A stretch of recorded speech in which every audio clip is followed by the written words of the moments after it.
March மாதம் 15ஆம் தேதி அதிகாலை 1:20 ஆகிக் கொண்டிருக்கிறது நேரம். இந்த நேரத்துல மிக முக்கியமா பேசப்படுகின்ற சில விஷயங்களை இந்த வீடியோல சுருக்கமா பார்க்க போறோம். இன்று முதல் இலங்கையில எரிபொருள் நிரப்புவதற்கு QR முறைமை அறிமுகப்படுத்தப்படுவதாக அறிவிக்கப்பட்டிருக்கிறது. இதை எப்படி கொண்டு போறாங்க, யாருக்கு எவ்வளவு எரிபொருள் வழங்கப்பட போகுது அப்படின்ற தொடர்புல செய்திகள் வெளியாகல. இந்த செய்தி இப்போ சற்று நேரத்துக்கு முன்பு வெளியாக இருக்கிறது. மேலதிக தகவல்கள் கிடைக்கும் போது நான் அடுத்த வீடியோல பகிர்ந்து கொள்றேன். அமெரிக்கா இப்பொழுது தடுமாற ஆரம்பித்திருக்குதுன்னு சொல்லலாம். அந்த அளவுக்கு இப்பொழுது சர்வதேச ஊடகங்கள்ல செய்தி வெளியாகி கொண்டிருக்கிறது.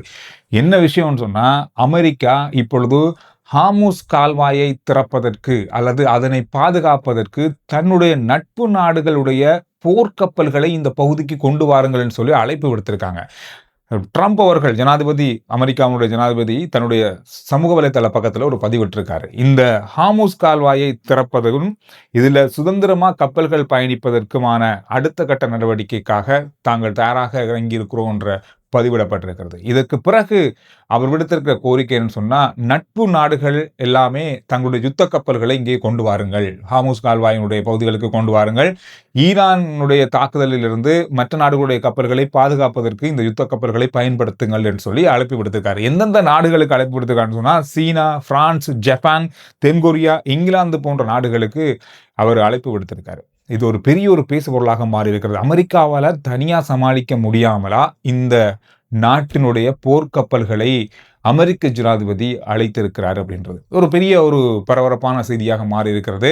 தடுமாற ஆரம்பித்திருக்கிறதா அமெரிக்கா என்று இப்பொழுது சர்வதேச ஊடகங்கள் போட்டு தாக்கி கொண்டிருக்காங்க. அந்த அளவுக்கு இப்பொழுது பல ரூபத்தில் இந்த செய்திகள் வெளியாகி கொண்டிருக்கிறது. இந்த கால்வாயால இதுவரைக்கும் மூடப்பட்டதிலிருந்து, யுத்தம் ஆரம்பிக்கப்பட்டதிலிருந்து பயணம் செய்த 16 கப்பல்கள் தாக்கப்பட்டிருப்பது உறுதிப்படுத்தப்பட்டிருக்கிறது. எனவே இது ஒரு மிக முக்கியமான விஷயமா இருக்கு. அமெரிக்கா இப்பொழுது கணித்திருக்கிறது, இந்த யுத்தம் எப்ப முடியும் என்றே தெரியாத அளவுக்கு நடந்து கொண்டிருப்பதை அவங்க கணிச்சிருக்காங்க. இதுதான் இங்க இருக்கிற மிக முக்கியமான விஷயம். ஈரானோடு இப்பொழுது எந்த வகையிலும் பேச்சுவார்த்தை மூலமாக இந்த கால்வாயை திறக்க முடியாது என்பதை அமெரிக்கா உறுதி செய்திருக்கிறதன் காரணமாகவே இன்று அல்லது நேற்று மிக முக்கியமான ஈரானுடைய எண்ணெய் சுத்திகரிப்பு இருக்கின்ற தீவை தாக்கினாங்க. 90 இடங்கள்ல நாங்க தாக்கியிருக்கோம்னு சொல்லியிருந்தாங்க. அதை உறுதி செஞ்சிருந்தாங்க. ஈரானும் அமெரிக்காவும் அதை இப்பவும் சற்று நேரத்துக்கு முன்பும் வெள்ளை மாளிகையினுடைய செய்தி தொடர்பாளர் உறுதி செஞ்சிருக்காங்க. எனவே இதை பயன்படுத்தி கால்வாயை திறக்கலாம் என்று முயற்சி செய்தது அமெரிக்கா. அதுவும் முடியாமல் போயிருப்பது, இந்த நாடுகளுடைய கப்பல்களை பாதுகாப்புக்கு அழைத்திருப்பது அடுத்த கட்ட நகர்வாக இது இருக்கிறதாக சொல்றாங்க. இதுல இன்னும் ஒரு முக்கியமான விஷயம், UK அதாவது பிரிட்டிஷ் உடனடியாக இதுக்கு பதிலும் வழங்கியிருக்காங்க. இந்த கப்பலை அழைத்ததற்கு இது தொடர்பாக அவங்க என்ன சொல்றாங்கன்னு சொன்னா, தனது நட்பு நாடுகளோடு கலந்து ஆலோசித்துக் கொண்டிருக்கிறோம், மிக விரைவில் முடிவு எட்டப்படும் சொல்லியிருக்காங்க. சில நாடுகள் சொல்ல முடியாது, இந்த பகுதிக்கு கப்பல்களை அனுப்புவதற்கு, போர்க்கப்பல்களை அனுப்புவதற்கு வாய்ப்புகள் இருக்கும். காரணம்னு சொன்னா, ஈரான் ஒரு முக்கியமான விஷயத்தை இதுக்கு பிறகு சொல்லியிருக்காங்க.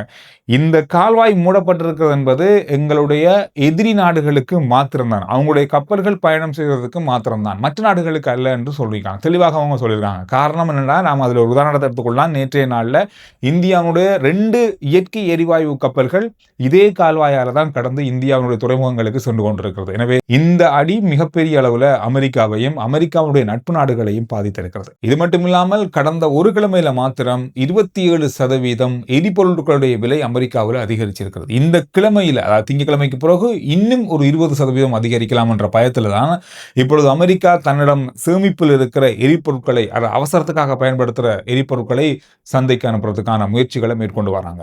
அதனால் இந்த நாடுகள் தங்களுக்கு தேவையான எரிபொருளை இந்த பாதையாலாம் கொண்டு போக வேண்டி இருக்கும் அப்படின்ற கட்டாயம் இருப்பதால இதுல என்ன செய்ய போறாங்கன்றது வரப்போற மணித்தியாலங்கள்ல, வரப்போற முடிவுகள்ல இருக்கும்னு சொல்லி நாங்க எதிர்பார்க்கலாம்.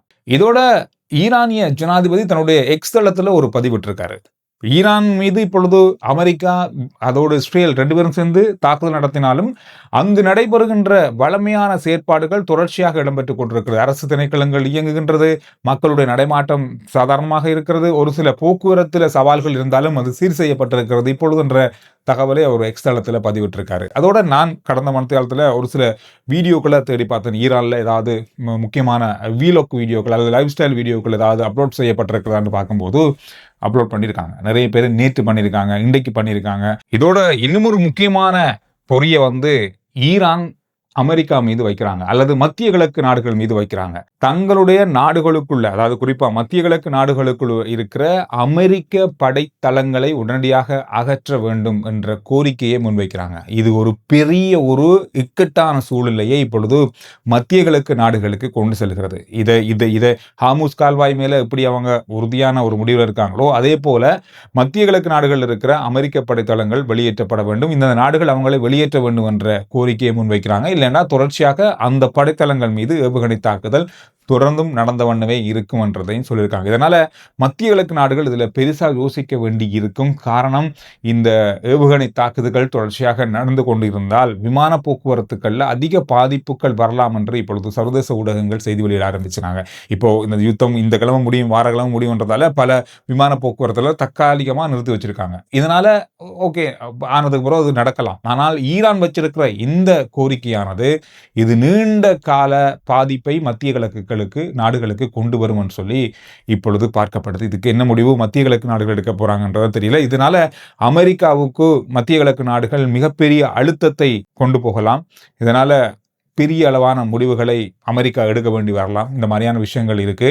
ஈரான் இப்பொழுது பல முக்கியமான இடங்கள்ல கை வச்சு கொண்டு வராங்கன்றத அமெரிக்கா உணர்றாங்க. அமெரிக்கா இப்பொழுது மிகப்பெரிய ஒரு அழுத்தத்துக்குள்ள சென்று கொண்டிருக்கிறாங்க அப்படின்றத பல செய்திகள் சொல்லுது. உலக சுகாதார அமைப்பு WHO ஒரு தகவலை உத்தியோகபூர்வமா வெளியிட்டிருக்காங்க. கடந்த 24 மணித்தியாலத்துல லெபனான்ல நடந்த தாக்குதல்களால 12 சுகாதார பணியாளர்கள் உயிரிழந்திருக்காங்க. கடந்த மார்ச் மாதம் 2ஆம் தேதியிலிருந்து இதுவரைக்கும் 27 சுகாதார பணியாளர்கள் உயிரிழந்திருப்பதாக சொல்லப்பட்டிருக்கிறது. இந்தியாவில் இப்பொழுது கேஸ் சமையல் எரிவாயு வாங்குறதுல ஒரு சில கட்டுப்பாடுகள் கொண்டு வராங்க. அதாவது இப்ப இந்தியாவில் பைப் லைன் மூலமாக வீடுகளுக்கு எரிவாயு வழங்கப்படுகிறது. அவங்க சிலிண்டர்கள் வைத்துக் கொள்ள முடியாது, சிலிண்டர்கள்ல எரிவாயுகளை அதாவது கேஸ்களை பெற்றுக்கொள்ள முடியாது என்ற அளவில் இப்போ கொண்டு வராங்க. காரணம்னு சொன்னா இரட்டை விநியோகம் அங்கு நடைபெறுகிறது. தேவையானவங்களுக்கு மட்டுமே தான் அங்க போகுது. அதாவது அவங்களுக்கு பைப் லைன்லயும் வருது, கேஸ் சிலிண்டர்லயும் அவங்க எடுத்துக்கொண்டு வைக்கிறதால இப்பொழுது சந்தையில எரிவாயு தட்டுப்பாடு ஏற்பட்டு கொண்டிருக்கிறது. இதை கட்டுப்படுத்துறதுக்கு பைப்லைன் இருக்கிறவங்க எந்த வகையிலும் சிலிண்டர்கள் வைத்துக் கொள்ள முடியாது, சிலிண்டர்கள் அவங்க பெற்றுக்கொள்ளவும் முடியாது என்ற ஒரு நிபந்தனையை கொண்டு வராங்க. இலங்கை பக்கமாக பார்த்தால் இலங்கையினுடைய வெளியுறவு அமைச்சர், ஈரானுடைய வெளியுறவு அமைச்சர் 2 பேருமே தொலைபேசியில பேசியிருக்காங்க. கடந்த காலங்களில் இலங்கை செய்த மனிதாயமான உதவிகளுக்கு ஈரான் பக்கமாக நன்றி தெரிவிக்கப்பட்டதாகவும் சொல்லப்பட்டிருக்கிறது.